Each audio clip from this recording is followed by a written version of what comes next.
శ్రీ గురుభ్యో నమః. శ్రీకృష్ణ గురుచరణ సన్నిధి అనే గ్రంథంలోని అంశాలను మనము చెప్పుకుంటూ ఉన్నామండి. అందులో భాగంగా మాస్టరు గారు పూర్వానుభవములు అనేటువంటి అధ్యాయంలో ఉన్నాం.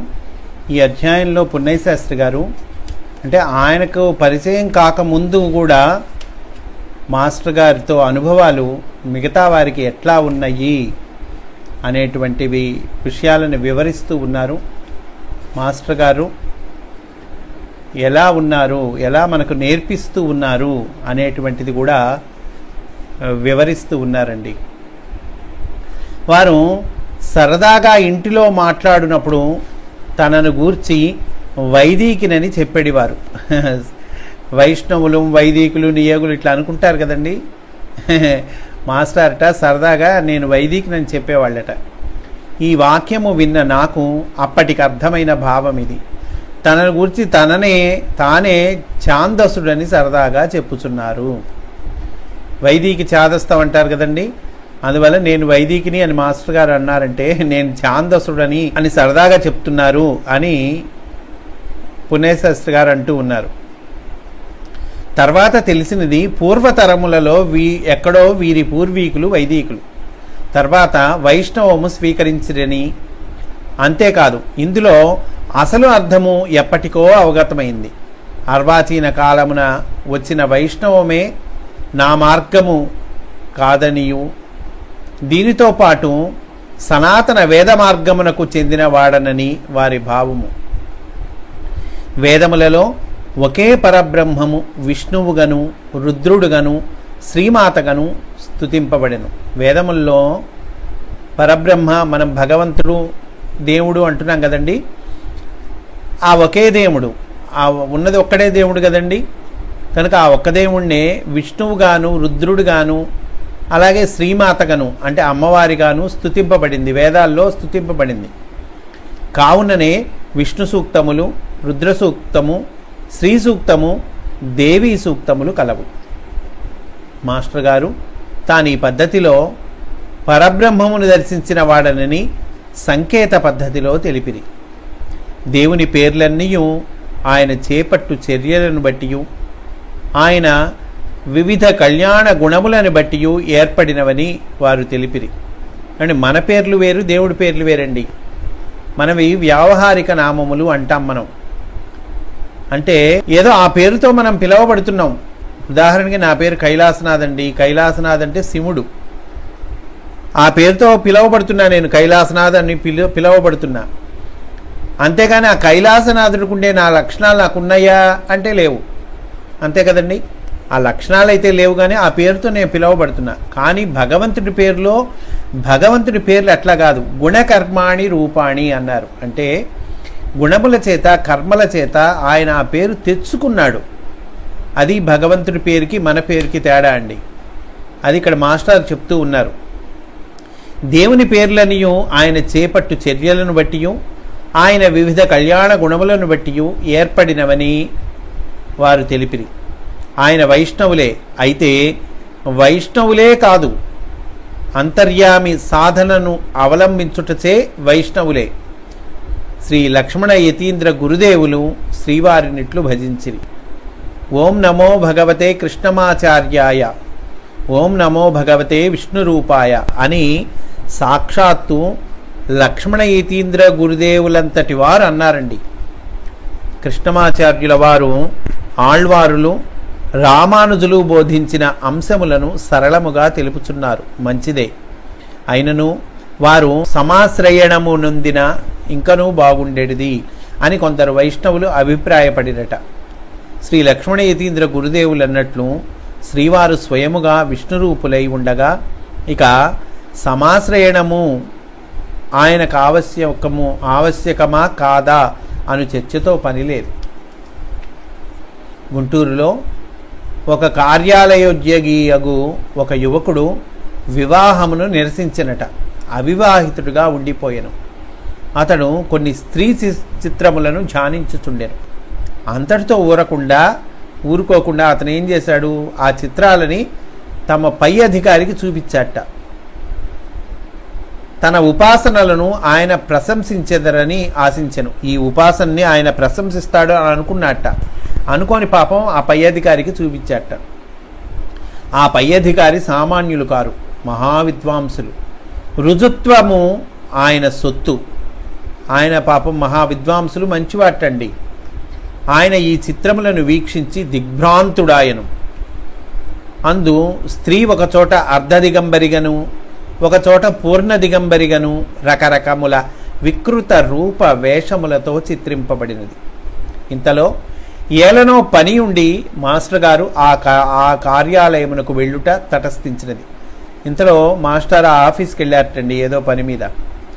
అయితే ఆ అధికారికి మాస్టర్ అంటే బాగా అభిమానము, విశ్వాసము ఉన్నాయిట. మాస్టర్ గారి కన్నా చాలా పెద్దవాటండి ఆయన. అయినా సరే ఆ ఉన్న చనువుతో మాస్టర్కి చూపించారట. ఆ ఫోటోలు చూపించి, కృష్ణమాచార్యులు నేను ఇప్పుడు నీకు కొన్ని చిత్రములు చూపిద్దాను అంటే, చూపించడానికి ముందు చెప్పారట, నేను ఇప్పుడు నీకు కొన్ని చిత్రాలు చూపిస్తానంటే ఫొటోస్ చూపిస్తాను, వానిని వీక్షించి గుండె పగిలి చావనని నాకు హామీ ఇమ్ము, అట్లా హామీ ఇస్తేనే నువ్వు చూపిస్తాను అన్నట్ట. మాస్టర్ గారట తాపీగా ఏం పర్వాలేదులేండి, నా గుండె పగలదులేండి అని దృఢముగా హామీ నొసగిరి. ఆ అధికారి చిత్రములను వీరికి చూపిరి. మాస్టర్ గారు వీనిని చూచి విస్తుపోయిరి, చాలా ఆశ్చర్యపోయారట. ఆ అధికారి అంతటా నీవు సకల తంత్రశాస్త్రములను శోధించితివి కదా, ఇట్టి చిత్రములు వీనిని ఉపాసించుట ఎచ్చటైనను తగిలినవా? మాస్టర్ గారు లేదు, ఎన్నడూ ఇట్టివి చూడలేదు అని అన్నారటండి. వీనిని ఉపాసించుట సరికాదు మాస్టర్ చెప్తూ ఉన్నారండి. ఇట్లాంటి వాటిల్ని ఉపాసించటం సరికాదు అని చెప్తూ ఉన్నారు అని బదులు పలికిరి. అంతటా ఆ అధికారి యువకునిట్లు గట్టిగా మందలించెను, నీలో కామము నృత్యము చేయుచున్నది. ఉపాసన పేర ఇట్టి నగ్న చిత్రములను అర్చించుట కన్నా హాయిగా పెళ్లి చేసుకొనుము. ఇట్టి వెర్రిమొర్రి వేషములు మానుకొనుము. ఈ సన్నివేశమును శ్రీవారు మాకు తెలిపినప్పుడు మేమెల్లరము పొట్ట చెక్కలగున్నట్లు నవ్వితిమి. ఒకసారి బెజవాడలో విశిష్టాద్వైత మహాసభ జరిగినదట. ఇంకో అంశంలోకి వస్తున్నామండి మనం. బెజవాడటండి ఒకసారి విశిష్టాద్వైత మహాసభ జరిగిందట. ఆంధ్రదేశమున గల కొందరు ఉద్దండ వైష్ణవ పండితులు అందులో పాల్గొన్నారటండి. మాస్టర్ గారు కూడా ఒక వక్త, ఇందులో మాస్టర్ గారు కూడా ఒక వక్తటండి. వీరు తన ఉపన్యాసమున అందరికంటే గొప్ప విశిష్టాద్వైతి శంకరాచార్యుల వారిని ఘోషించుట జరిగినది. దాంతో వేదిక పైన వేదిక కింద గల వైష్ణవుల నడుమ కలకలం రేగిందటండి. ఈయన శంకరాచార్యుల వారు అద్వైత సిద్ధాంతాన్ని ప్రతిపాదించిన వారు కదా, అందువల్ల వాళ్ళట అద్వైతిని పట్టుకొని విశిష్టుడైన విశిష్టాద్వైతి అనుట వారికి నచ్చలేదు. తమ బృందమున శంకరులను చేర్చుటయే కాక అగ్రేసరుడు నూట వారికి ఇబ్బంది కలిగించినది. ఇక వేదిక క్రింద సభలో కొందరు అద్వైతులు కూడా ఉండిరి. తమ వాడగు అద్వైత సిద్ధాంత ప్రవక్తయగు శంకరులను విశిష్టాద్వైతులలో చేర్చుట వారికి బాధ కలిగించింది. ఈ అద్వైత సిద్ధాంతముకి సంబంధించిన వాళ్ళకు కూడా బాధ కలిగించిందటండి. ఎందుకంటే అయ్యా మా శంకర్లను తీసుకెళ్ళి విశిష్టాద్వైతుల్లో చేరుస్తున్నారని బాధ కలిగించిందట. మాస్టర్ గారు తన ప్రతిపాదనకు సమర్థనగా నిదర్శనములను ఉపపత్తులను చూపిరి. ఇందులకు గాను శంకరుల వివిధ స్తోత్రములు, ముఖ్యముగా సౌందర్యలహరి, శివానందలహరి, వీని అందలి శ్లోకములను ఉదాహరించిరి. నాకు ఎట్టి జన్మనిచ్చినను సరియే, నా చిత్తము మాత్రము నీ పాదాబ్జ స్మరణ పరమానందలహరి యందు విహరింపచేయుము అని ఆదిశంకరులు భగవంతుని వేడుకొనిరి. ఈ వేడుకోలు కులశేఖర ఆళ్వారుల వేడుకోలును పోలినదే. వారిట్లనిది. ఇంకా అన్నారట, దివి అయినను భువి అయినను చివరకు నరకమైనను నాకొకటియే. నీవెట్లునను నరకాంతకుడవు కదా, నీ చరణారవింద సంస్మరణము నాకు ఆమరణాంతము నిమ్ము. శంకరులు ఇట్లనిరి.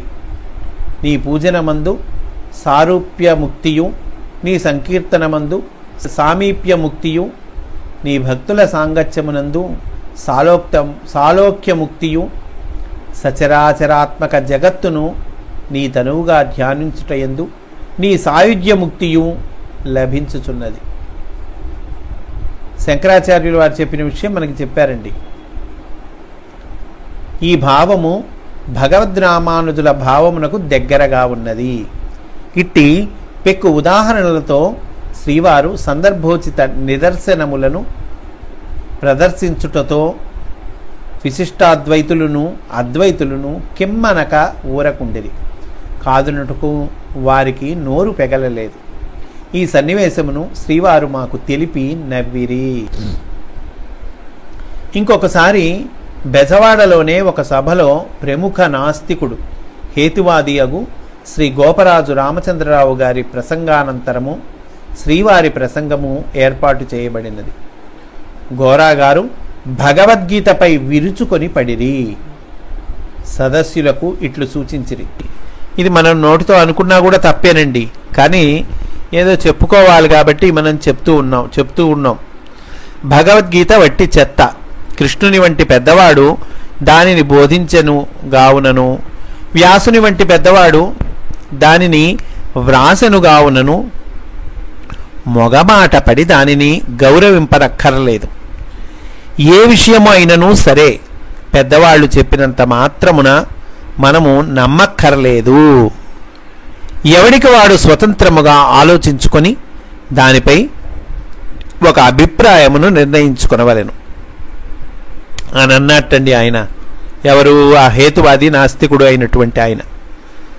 ఇక ఆ తర్వాత మాస్టర్ ప్రసంగం. మాస్టర్ ఇట్లా ప్రారంభించారట. ఏమని? గోరాగారు చాలా పెద్దవారు, వారు చెప్పిన సూచన మనం తప్పక పాటించవాలి అని అన్నట్టండి. అంటే ఆయన సంతోషం వేసిందిట, ఆయన చెప్పిన సూచన మనం పాటించాలి అని అన్నారు కాబట్టి. అయితే ఆయన చెప్పిన సూచన ఏంటి? పెద్దవాళ్ళు చెప్పినంత మాత్రాన మనము ఒక విషయాన్ని నమ్మాల్సిన పని లేదు, స్వతంత్రంగా ఆలోచించి నిర్ణయానికి రావాలి అని వారు చెప్పారు. అందువల్ల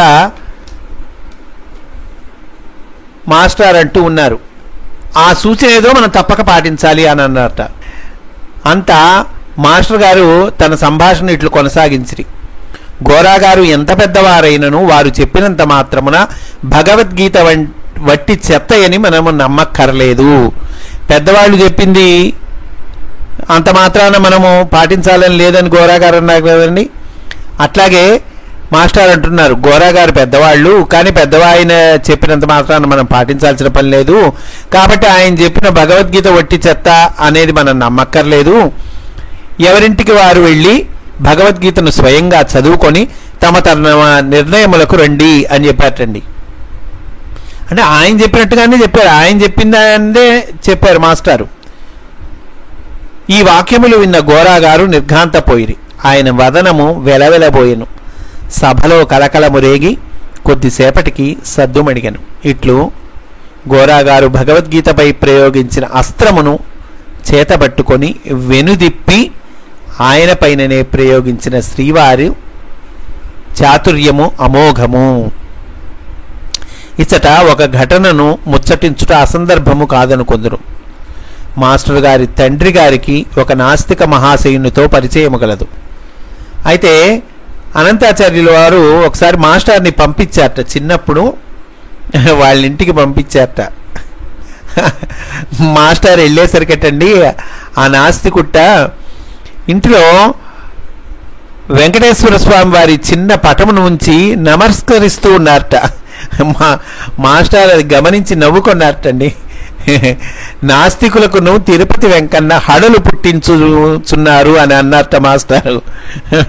అంటే అతను నాస్తికుడు, బయటికి సభల్లో వాటిల్లో నాస్తిక వాదం మాట్లాడుతూ ఉంటాడు, కానీ లోపల ఏం చేస్తున్నాడండి? ఇంట్లో వెంకటేశ్వర స్వామి వారి చిన్న పటం ఉంచుకొని నమస్కరిస్తూ ఉన్నట్ట. ఒకసారి గుంటూరులో మాస్టర్ గారి పూర్వ విద్యార్థి ఒకడు తన వివాహమునకు ఆపై భోజనమునకు వారిని ఆహ్వానించుట జరిగినది. మాస్టర్ సమ్మతించారట. సంతోషంతో అక్కడికి వెళ్ళారట. అతని వివాహం ఎక్కడంటే అరండల్పేటలోని కమ్మ హాస్టల్ నందు జరిగిందిట. మాస్టర్ గారు వివాహమునకు హాజరై దంపతుల్ని చక్కగా ఆశీర్వదించారటండి. ఆపై భోజనాలు. ఆహుతులెల్లరూ భోజనం చేయసాగిరి. అందరూ భోజనాలకు కూర్చున్నారు. పెళ్ళికొడుకు తండ్రి గారు మాత్రము భోజనానికి కూర్చుండలేట. ఎందుకు కూర్చుండలేదంటే అప్పటి దేశ రాజకీయ నాయకులలో ఒకరగు ఆచార్య రంగా గారితో ముచ్చటించుచుండెను. ఆచార్య రంగా గారంటే అప్పట్లో దేశ నాయకుల్లో ప్రముఖులమైనటువంటి వాడండి. ఆయనతో మాట్లాడుతూ ఉన్నారట. రంగా గారును భోజనమునకు ఆసీన కాలేదు. అంటే పెళ్లి కొడుకు తండ్రి గారు రంగా గారు మాట్లాడుకుంటున్నారు. ఇద్దరు భోజనానికి ఆసీనులు అవ్వలేదు. మాస్టర్ గారు మటుకు భోజనానికి ఆసీనులు అయ్యారట, కూర్చున్నారట, కానీ ఇంకా ఉపక్రమించలేదుట. ఆపోసన బట్టలేటండి.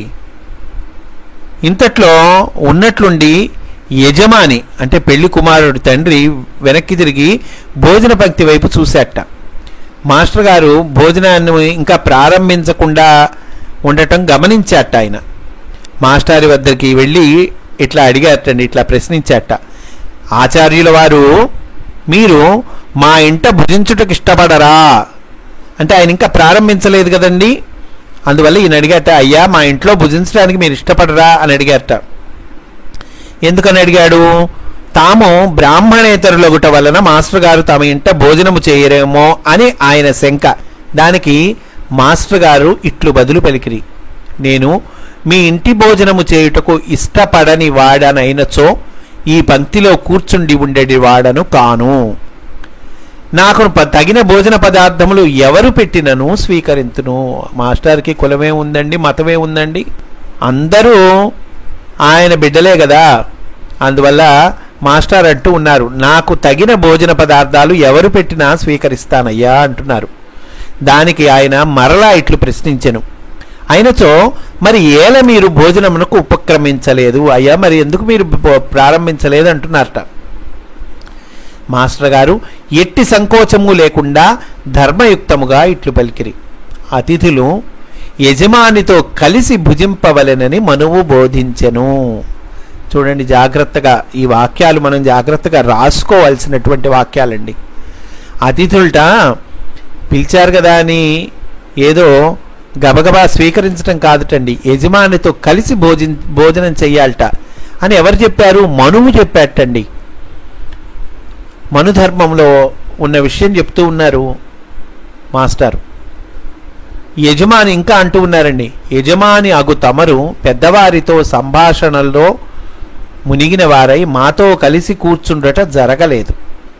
మీరు పంక్తిలో చేరుదురని వేచి చూచుచున్నాను.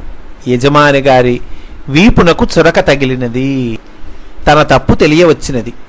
పెద్దవారిని గౌరవించుచున్న విధమున మిగిలిన ఆహుతులైన సామాన్యులను పట్టించుకొనలేదు అను తప్పు తెలియవచ్చినది. అయ్యో, ఏదో రంగా గారు వచ్చారు, పెద్దవారు పట్టించుకుంటున్నాను అని అనుకున్నా కానీ మిగతా వాళ్ళందరూ ఆహుతులు ఉన్నారు కదా, పెళ్లికి వచ్చిన వాళ్ళు, వాళ్ళని పట్టించుకోలేదే నేను అని ఆయన పాపం ఆయన తప్పు తెలుసుకున్నట్టండి. మాస్టర్ గారి మాటలలోని ధర్మయుక్తికి ఔచిత్యమునకు యజమాని బెంబేరెత్తుటయే కాక ఆచార్య రంగా గారు కూడా ఉలిక్కిపడుట జరిగినది. ఈ సంభాషణని అంతా ఆచార్య రంగా గారు కూడా విన్నారటండి. అప్పట్లో రాజకీయ నాయకులు చక్కటి ధర్మము, మంచితనము, మంచి ప్రవర్తన బుద్ధి కలిగి ఉన్న వాళ్ళు ఉన్నారండి. అప్పట్లో చాలామంది ఉన్నారు. అప్పట్లో రాజకీయాల్లో కూడా మంచి వాళ్ళు ఉన్నారు. కనుక ఆయన కూడా ఉలిక్కిపడ్డట్టండి. మాస్టర్ గారి వైపుకు తిరిగి తనకు కూడా చురక అంటించు ధర్మమును సూటిగా చెప్పిన ఈ యువకుడెవరు అని పరికించిరి. ఆయన ఈ యువకునితో మాస్టర్తో మాట్లాడారటండి. వారి సంభాషణ ఇట్లు సాగినది, వారి ఇద్దరి సంభాషణ ఇట్లా జరిగింది అని చెప్తూ ఉన్నారు పున్నయ్య శాస్త్రి గారు. అప్పటికి మాస్టర్ వయసు 31 సంవత్సరాలటండి. రంగా గారు అన్నారట, అప్పటికి ఈ యువకుడు ఎవరో తెలియదు రంగా గారికి. రంగా గారు అన్నారట, నాయన మీది ఏ ఊరు అన్నారట. మాస్టర్ గారు మాది బెజవాడ అన్నారు. రంగా గారు అన్నారు, అయితే నీవు అనంతాచార్యుల వారి కుమారుడవా అని అడిగారటండి. మాస్టర్ గారు అన్నారట, అవునండి, నేను తమరిని ఎరుగుదును. మా నాన్నగారి వద్ద మందు పుచ్చుకొనుటకు మైత్రితో సంభాషించుటకును నా చిన్నప్పుడు మా ఇంటికి మీరు వచ్చుచుండేవారు అన్నారటండి. అప్పుడు రంగాగారు అన్నారట, నిన్ను చూడముచ్చటగా ఉన్నది, అనంతాచార్యుల వారి కుమారుడవు కావుననే వారి వలనే ధర్మమును నిష్కర్షగా చెప్పగలిగితివి. అందులకు నేనెంతయో సంతసించి తిని నా తప్పు తెలియవచ్చినది. నేను కూడా అందరితో కలిసి భోజనము చేసేదను అని అన్నారటండి రంగాగారు. చూడండి, ఇప్పుడు రాజకీయ నాయకులు ఎవరైనా అనగలరండి? అంత చక్కగా ఒప్పుకోగలరా? అయ్యా నా తప్పు తెలియవచ్చింది అన్నారట రంగాగారు. అప్పటికి రంగాగారు వయసులో కూడా పెద్దవాళ్ళు, మరి మాస్టర్ గారు వయసులో చిన్నవాళ్ళు. అయినా సరే చూడండి ఎట్లా అన్నారు. అప్పుడు మాస్టర్ గారు అన్నారట, కృతజ్ఞుడను, నా పలుకుల తీరునకు మీరు నొచ్చుకొనక చక్కగా సహృదయతతో స్పందించుటయు, మా నాన్నగారిని స్మరించి నాపై వాత్సల్యము నెరపుటయు నాకు సంతోషము కలిగించినవి. మీతో కలిసి భుజించుట మరియు సంతోషము. మాస్టర్ గారు ఆ పైన భోజనము చేసిరి. చూడండి, అప్పట్లో బెజవాడ నగరంలో ధర్మాన్ని నిష్కర్షగా ఎంతటి వారితో అయినను బిడియపడక ఉద్ఘాటించగల ధీరులు అనంతాచార్యుల వారే అని గుర్తించి, దానిని బట్టి వారి కుమారుడు మాస్టర్ గారిని గుర్తించి తమ వంటి నాయకుని పొరపాటున హెచ్చరించినందులకు నొచ్చుకొనక సహృదయముగా స్పందించిన రంగాగారి ఉదాత్త సంస్కారమును మాస్టర్ గారు మాతో చెప్పి మెచ్చుకొనిరి. ఇట్లు ధీరోదాత్తులైన ఇరువురును ఒకరి మంచిని ఒకరు మెచ్చుకుట జరిగినది అని చెప్తూ ఉన్నారు. అట్లాగే అండి, ఆ రోజుల్లో పెళ్లిళ్లలో గాన కచేరీలు, నాట్య ప్రదర్శనలు, సాహిత్య గోష్ఠులు ఏర్పాటు చేయబడేవిటండి. అయితే ఒక పెళ్లిలో ఇట్లానే బాపట్లలో కవి పండిత గోష్ఠిని ఏర్పాటు చేశారట. ఆ కవి పండిత గోష్ఠిలో ఆహ్వానితుల్లో మాస్టర్ గారు ఉన్నారట. అట్లాగే సుప్రసిద్ధ విద్వాంసురాలకు శ్రీమతి ఊటుకూరి లక్ష్మీకాంతమ్మ గారు కూడా ఉన్నారటండి. ఆమె తన ప్రసంగంలో ఇట్లా చెప్పిందట, భర్త యొక్క ధర్మార్థ కామ మోక్షములందు సగము పాలు భార్యకు దాని అంతటా అది ఏ సిద్ధించును. మాస్టర్ అన్నారట. తర్వాత ప్రసంగిస్తూ మాస్టారు సరిదిద్దారటండి ఆవిడ చెప్పిన దాన్ని. ఏమన్నారంటే మాస్టారు, భర్త యొక్క ధర్మార్థ కామములు అనబడు 3 పురుషార్థముల వరకే భార్యకు సగము పాలు ప్రాప్తించును. కానీ మోక్షము విషయము వేరు. మోక్షము ఆత్మ సంబంధి. మోక్ష సాధన ఎవరికి వారు చేయవలసినదే. ఈ పలుకులకు ఊటుకూరి లక్ష్మీకాంతమ్మ గారితో సహా ఎల్లరూ సమ్మతించిరి. అందరూ సమ్మతించారటండి ఈ మాస్టర్ చెప్పినటువంటి ఈ మాటలకి. అట్లాగే హిందూ కళాశాలలో తెలుగు శాఖలో పనిచేయుచున్న ఒక పండితునకు శ్రీవారి ప్రఖ్యాతిని గురించి అసూయ కలిగినది. అసూయ కలిగి కొందరు విద్యార్థులను పిలిచి ఆ విద్యార్థులకు మాస్టర్పై అసత్యాలు అవన్నీ చెప్పారట. ఆ విద్యార్థులకి అబద్ధాలు చెప్పారటండి. అయితే ఆ విద్యార్థులకు మాస్టర్ అంటే బాగా అభిమానంట. మర్నాడు మాస్టర్ గారి కాలేజీకి వెళ్ళి మాస్టర్కి ఆ విద్యార్థులు వెళ్ళి మాస్టర్కి చెప్పారట, ఇదిగో బలానా అతను ఇట్లా చెప్తున్నాడండి అని. మర్నాడు కాలేజీలో ఈ పండితుడు ఎదురుపడ్డాటండి మాస్టర్కి. మాస్టర్ అట ఆయన్ని పిలిచి ఇట్లా హెచ్చరించారట. ఏమని హెచ్చరించారో చూడండి మాస్టారు. మీ మిత్రుడెవరో నన్ను గూర్చి విద్యార్థులతో దుర్భాషలాడుచున్నాడట, నాకు తెలిసినది. మీరు ఆయనకు నేను చెప్పినట్లు చెప్పండి. ఇంకొకసారి ఇట్లు దుర్భాషలాడినచో అతని శరీరము మోత మోగునని చెప్పండి అని అన్నట్టండి. దానితో ఆ పండితుడు భీతితో గజగజ వణుకుచు శ్రీవారితో ఇట్లనెను, అన్నదెవరు? అతనే, నువ్వన్నావు, అందువల్ల ఇంకోసారి ఇట్లా చేస్తే నీ శరీరం మోత మోగుతుంది అని అనలేదండి మాస్టారు. మీ మిత్రుడెవరో నన్ను గురించి విద్యార్థులతో చెడ్డగా మాట్లాడుతున్నాడటయ్యా, ఇంకోసారి గనక అట్లా ఇతను కనుక చెడ్డగా మాట్లాడితే అతని శరీరం మోత మోగుతుంది అని అతనితో చెప్పు అని అన్నారట. చూడండి ఎంత చమత్కారము. అతనట పాపం భయంతో మళ్ళీ మాస్టర్తో ఇట్లా అన్నట్ట, ఆచార్యుల వారు మిమ్ములను గూర్చి దుర్భాషలాడేది ఎవరండి? అతనికి నేను గట్టిగా చెప్పేదను లేండి, ఈసారి ఇట్లు జరగకుండా నేను చూచేదను. ఇక ఆపై మాస్టర్ గారి జోలికి ఆయన రాలేదు. అయ్యా మీ గురించి ఎవరయ్యా మాట్లాడేది, నేను ఇంకోసారి ఇట్లా జరగకుండా చూస్తానయ్యా అని అన్నట్ట. ఆయన ఇంకోసారి మాస్టర్ జోలికి రాలేదుటండి. తనను నిందించిన వారిని మరల నిందింపవలెనని కానీ వారిపై పగ సాధింపవలెనని కానీ మాస్టర్కి లేదు. ఈ సంఘటనలో హాస్య ధోరణియు ఎదుటివానిని బెదిరించి ఇక ఆపై అతడు దుశ్చర్యకు దిగకుండా నిరోధింపగలుగు ధీరతయు కనపట్టును. మాకు ఈ సంఘటనను గూర్చి నవ్వుచూ చెప్పిరి. ఎదుటి వ్యక్తిపై జుగుప్స గాని కినుక గాని వారి ముఖమున వ్యక్తము కాలేదు. ఈ అధ్యాపకుడు మరి ఇక ఎవరిపైనను నోరెత్తి నిందింపలేదు. మాస్టర్ పైనే కాదండి, ఇంకెవరిని నోరెత్తి నిందించలేదుట. అతని తర్వాత శ్రీవారు తన ధీర భాషణముతో ఇట్లు ఆయనలో పరివర్తనము తెచ్చిరి. ఇంకా మనకి విశ్వనాథ సత్యనారాయణ గారి గురించి చెప్తూ ఉన్నారండి పుణ్యశాస్త్రి గారు. ఒకసారి హిందూ కళాశాలలో విశ్వనాథ వారి 1000 పడగలు అను రచనపై సదస్సు నిర్వహించబడినది. అందులో ఒక విమర్శకుడు 1000 పడగలు నవల కాదు, నవలకు సరిపోను పరిమితి కానీ ఇతర లక్షణములు కానీ ఇందు లేవని విమర్శించరు. వారి తర్వాతి వంతు మాస్టర్ గారి పాలబడినది. ఇది నవల కాదని ఇంతకుముందు ప్రసంగించిన పండితులు చెప్పిన మాట యథార్థమే. మాస్టర్ గారు ఇది నవల కాదు నిజమే, కానీ ఇది నవలయగునా అని ముందు ఒక ప్రతిపాదన గావించటం ఎందుకు, ఆ పైన నవల కాదని తేల్చడం ఎందుకు? ఇది నవల ఏమో అని ఎవరనుకున్నారు? అసలు 1000 పడగలు నవల కాదు, మరేంటి? ఇది ఒక వచన మహాకావ్యము అని వారు పలికిరి. ఆ పైన మహాకావ్య లక్షణములు ఇందెట్లు సరిపోయినవో నిరూపించి చూపించిరి. దానితో సభలో ప్రశంస వెళ్ళి విరిసినది. మాస్టర్ గారి గౌరవమును చూడగొన్న పెద్దలలో ముఖ్యముగా పండితులు 2 కలరు.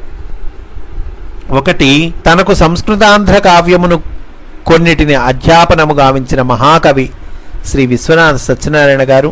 2 తనకు ఆంగ్ల సారస్వతమును అధ్యాపనము గావించి తరువాత ప్రిన్సిపాల్ గారైన శ్రీ వల్లభ జోషిలు సుబ్బారావు గారు అని చెప్తూ ఉన్నారు. వీరిరువురును అసాధారణ ప్రతిభా సంపన్నులు. వీరిరువురిలో ఒకరిపై ఒకరికి విశేష గౌరవం ఉన్నది. ఒకరు బెజవాడ నివాసి, ఒకరు గుంటూరు నివాసి. వీరిరువురి వద్దను విద్యాధ్యయనము చేసిన విద్యార్థులు కలరు. గుంటూరు నుండి తన పూర్వ విద్యార్థులు వచ్చి తనను కలిసిన సందర్భమున సత్యనారాయణ గారు సుబ్బారావు గారిని ఉద్దేశించి చమత్కార భాషలను విసరడివారు. సుబ్బారావు గారును ఇదే విద్యార్థులతో సత్యనారాయణ గారి గురించి సరదాగా హాస్య విమర్శనాస్త్రములను సంధించేవారు. వీళ్ళిద్దరికీ కూడా పరిచయం ఉంది కనుక వీళ్ళిద్దరు కూడా ఒకళ్ళ మీద ఒకళ్ళు హాస్య సంభాషణలు చేసుకునేవాళ్ళటండి. ఒకసారి విశ్వనాథ సత్యనారాయణ గారు ఆరోగ్యరీత్యా గుంటూరులో ఉండటం జరిగింది. కొన్ని రోజులు గుంటూరులో ఉండటం జరిగింది. అప్పుడు ఒక సాహితీ సభ ఏర్పాటు చేశారట హిందూ కాలేజీలో. ఆ విశ్వనాథ సత్యనారాయణ గారిని కూడా ఆ సాహితీ సభకి పిలిపించారట. అయితే ఆ సాహితీ సభలో వల్లభ జోషిల సుబ్బారావు గారు ఆయన సభాధ్యక్షులట. ఆయన ముందు స్టేజీ పైకి ఎక్కారట. ఆ తర్వాత వేదిక కింద విశ్వనాథ సత్యనారాయణ గారు కూర్చున్నారట. కూర్చుంటే ఈ సుబ్బారావు గారు వేదిక దిగి ఆయన్ని చేయి పట్టుకొని చక్కగా ఆ వేదిక పైకి తీసుకొచ్చారటండి. తీసుకొచ్చి మళ్ళీ ఆయన ప్రసంగంలో చెప్పారట, యయాతి మహారాజు దిగుడు బావిలో నుండి దేవయానిని పైకి ఉద్ధరించినట్లుగా నేను ఈరోజు విశ్వనాథ సత్యనారాయణ గారిని క్రింద నుండి వేదిక పైకి కొనివచ్చి తిని. సభ అంతయు గొల్లుమన్నది. అందరు నవ్వారట విద్యార్థులందరూ. అసలే విద్యార్థులు ఆ విద్యార్థులకు కూడా ప్రిన్సిపల్ గారంటే బాగా అభిమానము. అందువల్ల ప్రిన్సిపల్ గారు జోకేసేసరికి చక్కగా అందరు నవ్వారటండి. వారి కేకలకు పట్టపగ్గములు లేవు. పాపము సత్యనారాయణ గారి ముఖము బిక్క చచ్చిపోయినదేమో అని కొందరికి అనుమానము రావచ్చును. కానీ ఈయన బేల కాదు, ఆయన ఏం తక్కువవాడు కాదండి.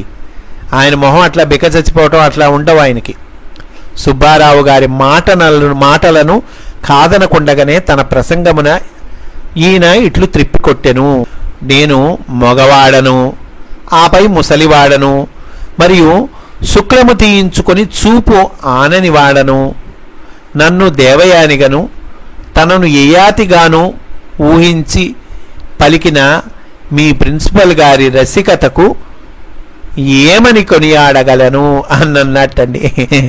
తమ ప్రిన్సిపాల్ గారిపై విద్యార్థులకు ఎంత గౌరవం ఉన్నను సత్యనారాయణ గారి విసురులకు నవ్వక తప్పినది కాదు. ఇరువురును సమాన సభాసింహములు. తనకు గౌరవ స్థానీయులకు ఇరువురు పెద్దల నడుమ సాగిన ఈ రసమయ దృశ్యమున మాస్టర్ గారు ప్రేక్షక పాత్రను సహృదయులై వహింపవలసి వచ్చినది అని చెప్తూ ఉన్నారండి పున్నయ్య శాస్త్రి గారు. మాస్టరు గారు పీయూషలహరి ఖండకావ్యమును రచించిన తదుపరి బెజవాడ వెళ్ళి తండ్రి గారి ఆదేశముపై శ్రీ విశ్వనాథ సత్యనారాయణ గారి వద్దకు వెళ్ళి తన రచనను గూర్చి సవినయముగా తెలిపిరి. విశ్వనాథ వారు కొంతమేర కావ్యమును శిష్యుని చేత అడిగి చదివించుకొని ఆనందించిరి. మాస్టారు చదువుతుంటే విశ్వనాథ సత్యనారాయణ గారు విన్నారటండి, విని ఆనందించారట. అందు రేణుకా అను శీర్షికన రచింపబడిన ఇతివృత్తాంతమును ఆశాంతము చదివించుకొని వినిరి. ఇందు రేణుక యొక్క స్వగతము, ఆమె మనస్సు యొక్క లోతుల అందలి ఘర్షణ రమణీయముగా చిత్రితమైనది. ఈ వృత్తాంతము ఆశాంతముగా వినిన సత్యనారాయణ గారు శిష్యుని కవితను మెచ్చుకొనుచూ ఇట్లు పలికిరి. ఆచార్యులు, ఈ వృత్తాంతము నేను రచించినచో పొల్లుబోకుండా అచ్చము ఇట్లే రచించి ఉండేడివాడను. ఈ పలుకులు మహదాశీస్సులుగా సంభావించి సంతోషించిన మాస్టర్ గారు మహాకవితో సగౌరవముగా ఇట్లు పలికిరి. నా రచనకు ఇంతకంటే కావలసినది లేదు. నన్నయ్య గారో తిక్కన గారో ఇరువును కలసియో ఇట్లు పలికిరి అని నాకు సంతోషముగా ఉన్నది. నేను ధన్యుడనైతిని అని అన్నట్టండి. తర్వాత ఇంకో అంశం చెప్తూ ఉన్నారు. మాస్టర్ గారికి పూర్ణచంద్రరావు గారనే మిత్రులు గుంటూరులో ఉండేవారు.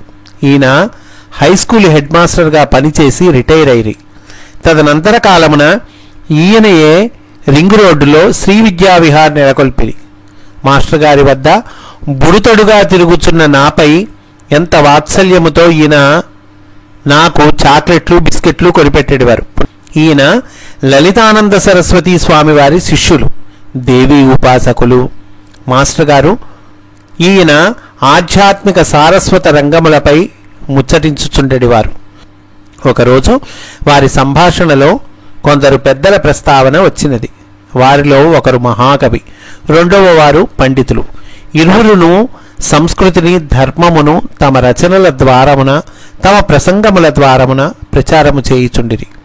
ఈ లక్ష్యమునకు జీవితములను అంకితము గావించిన వారు ఆంధ్రదేశమున సుప్రసిద్ధులు. ఒకరు విశ్వనాథ సత్యనారాయణ గారు, ఇంకొకరు ప్రభాకర ఉమామహేశ్వర పండితులు. ఈ పెద్దలలోని లోపములను గురించి కొందరు దోషైక దృక్కుల బహుదా ప్రచారము చేయుటను గురించి మాస్టర్ గారును శ్రీ పూర్ణచంద్రరావు గారును ఆవేదన చెందిరి. పెద్దల లోపములను ఎన్నరాదనియు గుణములనే గ్రహించి గౌరవించవలననియు మాస్టర్ గారు సెలవిచ్చిరి. వారిరువురి సంభాషణలలో నేను చాలా మార్లు శ్రోతను. వారిరువురి సంభాషణలలో దొరలిన గంభీరాంశములు గుర్తులేదు. ఒక్కొక్కసారి పెద్దలలో దోషము వలె పైకి కనపట్టినది లోతుగా చూచినచో దోషము కాదని ఎరుకకు వచ్చును, మరియు గుణమే అనియు గ్రహింపవలెను. ఇది చిత్రమే. శ్రీ విశ్వనాథ సత్యనారాయణ గారిపై ఒక అపప్రథ కలదు. వారి ఉపన్యాసమును ఏర్పాటు చేసినచో ఉపన్యాసమునకు రాను పోను ప్రయాణ ఖర్చులకును సభా నిర్వాహకుల నుండి పైకము అధికముగా వసూలు చేసేటి వారని ప్రతీతి. ఆ రోజుల్లో అనుకునేవారట. ఒకసారి ఆంధ్ర విశ్వవిద్యాలయమున మాస్టర్ గారు చదువుతున్న రోజులలో సత్యనారాయణ గారు అచ్చట ఒక సభలో ప్రసంగించుట తటస్థించినది. సభా నిర్వాహకులియే చూపిన పైకము కంటే ఎక్కువ కోరిరి మరియు మొదటి తరగతి రైలు ఛార్జీలు బెజవాడ నుంచి విశాఖపట్టణము రానుపోను అడిగి గైకొనిరి. సభా ప్రాంగణము వెలికి రాగానే ఒకరిద్దరు పేద విద్యార్థులు పుస్తకములు కొనుటకు కానీ ఫీజు కట్టుటకు కానీ డబ్బు లేనివారు సత్యనారాయణ గారి కొరకు వేచి ఉండిరి. పాపం పేద విద్యార్థులు ఈయన బయటకు వస్తున్నాడని ఈయన కోసం వెయిట్ చేస్తూ ఉన్నారటండి. ఈయన 3వ తరగతి ఛార్జీల వరకు ఉంచుకొని మిగిలిన పైకమునంతను మౌనముగా ఈ విద్యార్థులకు అందించిరి. వీరి ఔదార్యము గుప్తమైనది. వీరి వెంట ఈ సందర్భంలో మాస్టర్ గారు ఉండిరి. ఆయన వెంట మాస్టర్ గారు కూడా ఉన్నారటండి ఆ సందర్భంలో. అందువల్ల మనకి ఈ సన్నివేశం తెలిసింది. సత్యనారాయణ గారు మాస్టర్ గారికి తాను ప్రతి సభలో ఎక్కువ పైకమును గ్రహించటంలో గల మర్మమును విప్పి చెప్పిరి. సభా నిర్వాహకుల వద్ద డబ్బు దండిగా ఉన్నప్పుడు వారిలో కొందరు అనవసరముగా కూడా వ్యయము చేయుచుందురనియు దానికన్నా తాను అధికముగా గ్రహించి పేదలకిచ్చుట మంచిది కదా అనియు చెప్పిరి. తాను ఎక్కువ వసూలు చేయుచున్నానని అపప్రథ వచ్చినను తాను పట్టించుకొననని తెలిపిరి. పేదలకు తన ద్వారా సాయమందుట వలన కలుగు తృప్తి చాలుననిరి. సత్యనారాయణ గారి తండ్రి గారు శోభనాద్రి గారు. ఆయన మహోదారులట. ఆయనకి చాలా దానగుణం ఉందటండి. తమ స్వగ్రామము నందమూరులో వీరికి మాగాణి పొలముండేదిట. అతిథి సేవకు, దైవ కార్యములకు, దాన ధర్మములకు, దీనజన సేవకు వీరు తన సంపదనెంతయో వెచ్చించిరట. కాశీ నుండి తెచ్చిన శివలింగమును ఆ ఊరిలో ప్రతిష్ఠించి ఆలయమును నిర్మించిరట. ఆ తర్వాత వీరి కుటుంబము ఆర్థికముగా చితికిపోయినదట. సత్యనారాయణ గారి జీవితములో కొంతకాలము తిండికి కూడా జరుగలేదుట. ఆంధ్ర విశ్వవిద్యాలయము వారు ఒకసారి నవలల మధ్య పోటీ పెట్టింది. శ్రీ విశ్వనాథ సత్యనారాయణ గారు 1000 పడగలును అనే నవలను, శ్రీ అడవి బాపురాజు గారు నారాయణరావు అనే నవలను రచించిరి. ఇక ఎందరో రచయితలు తమ నవలలను పంపిరి. వీరిరువురి నవలలకు ప్రథమ బహుమతి ఇవ్వబడింది. చెరి 500 రూపాయలు బహుకరింపబడినది. అయితే అప్పటి రోజులలో తన ఆర్థిక దుస్థితిలో విశ్వనాథ గారు ఈ నవల రచించిరట. ఈ పైకము వారికి ఆర్థికముగా ఊరట కొంత కలిగించినదట. ఈ సంగతులన్నీ మాకు శ్రీవారు తమ గోష్ఠులలో తెలిపిరి. మాస్టర్ గారు ఆంధ్ర విశ్వవిద్యాలయమున చదువుకొని రోజులలో సెలవులు గడుపుటకై స్వస్థానముగు బెజవాడ వచ్చేవారు. ఇది ఈ సన్నివేశము జాగ్రత్తగా వినండి. ఈ సన్నివేశాన్ని చూస్తే మనకి మాస్టర్ గారి బ్రెయిన్ కంప్యూటర్ బ్రెయిన్ అని అనిపిస్తుందండి. తప్పకుండా ఆంధ్ర విశ్వవిద్యాలయంలో, ఆంధ్ర యూనివర్సిటీలో మాస్టర్ గారు చదువుకునే రోజుల్లో సెలవులు వస్తే బెజవాడ వచ్చేవాళ్ళటండి. ఒకసారి అట్టి సెలవులలో వీరు శ్రీ విశ్వనాథ సత్యనారాయణ గారితో గడుపుట తటస్థించెను. అప్పుడు శ్రీ సత్యనారాయణ గారు కొత్తగుళ్ళ వీధిలో ఒక గదిలో బస చేసి శ్రీమద్ రామాయణ కల్పవృక్షమును రచించుచుండిరి. ఒకరోజు రాత్రిపూట వీరు తన కావ్యమున కొన్ని వందల పద్యములు మాస్టర్ గారికి ఆసువుగా చెప్పుచుండగా వీరు లిఖించుట జరిగినది. ఇంతలో ఉన్నట్లుండి నడిరేయి సుమారు 12:30 గంటల వేళ సత్యనారాయణ గారు కృష్ణానదీ తీరమున రెగ్యులేటరు ఉన్న స్థానమునకు నడుచుదమని సంకల్పించిరి. శిష్యుడగు శ్రీవారు గురువును అనుసరించిరి. దారిలో సత్యనారాయణ గారు కొన్ని పద్యములను ఆసువుగా చెప్పిరి. కృష్ణా తీరమున ఇరువురును కొంత తడవు కూర్చుండిరి. అచ్చట మరలా కొన్ని పద్యములు సత్యనారాయణ గారు చెప్పిరి. ఆపై ఇరువురు బసకు బయలుదేరిరి. మరలా దారిలో ఇదే వరుస. తిరిగి వచ్చినప్పటికీ సుమారు 2 గంటలైనది. అప్పుడు నిద్రలోని కొరగకుండా సత్యనారాయణ గారు మాస్టర్ గారిని సంబోధించి ఇట్లనిది: ఆచార్యులు, మనము కృష్ణానదికి బయలుదేరినప్పటి నుండి ఇప్పటి వరకు నేను చెప్పిన పద్యములు మరలా నేను చెప్ప పని లేకుండా నీవు వ్రాసి పెట్టగలవా అని అడిగారటండి. సుమారు 260 పద్యములవి. సామాన్యమండి, అట్లా రాసి పెట్టగలరండి ఎవరైనా? ఆయన ఏదో ఆసువుగా చెప్తుంటే విని మనము అట్లా రాసి పెట్టగలమా? మళ్ళీ అవన్నీ గుర్తుకు తెచ్చుకొని మాస్టర్ అండి వెంటనే తడుముకోకుండా ఆ శ్రీవారు అట్లే అని వ్రాసి పెట్టిరి. చూడండి మరి ఈ విచిత్రం. వారి ఏకసంధాగ్రాహిత్వము, ధారణాశక్తి అద్భుతములు. గురువునకు శిష్యుని సామర్థ్యముపై విశ్వాసముండియే ఈ పని అప్పచెప్పి ఆశీర్వదించుట జరిగినది. విశ్వనాథ వారి ప్రతిభను గూర్చి తదనంతర కాలమున శ్రీవారు ఒక సంగతి మాకు చెప్పిరి. ఒక్క పూటలో ఒక నవల తన శిష్యులకు ఆయన చెప్పి వ్రాయించగలిగిరట. నేపాళ రాజవంశ కథావళి, కాశ్మీర రాజవంశ కథావళి అట్టివే. మాస్టర్ గారికి వివాహమైన పిదప ఈ దంపతులను ఆయన మనసారా ఆశీర్వదించిరట. సత్యనారాయణ గారి శుభాశీస్సులకు నోచుకొన్నామని సంతోషమును వెలిబిచ్చుచూ ఈ సంగతి నాకు అమ్మగారు చెప్పి ఉండిరి. స్వస్తి వాసుదేవా.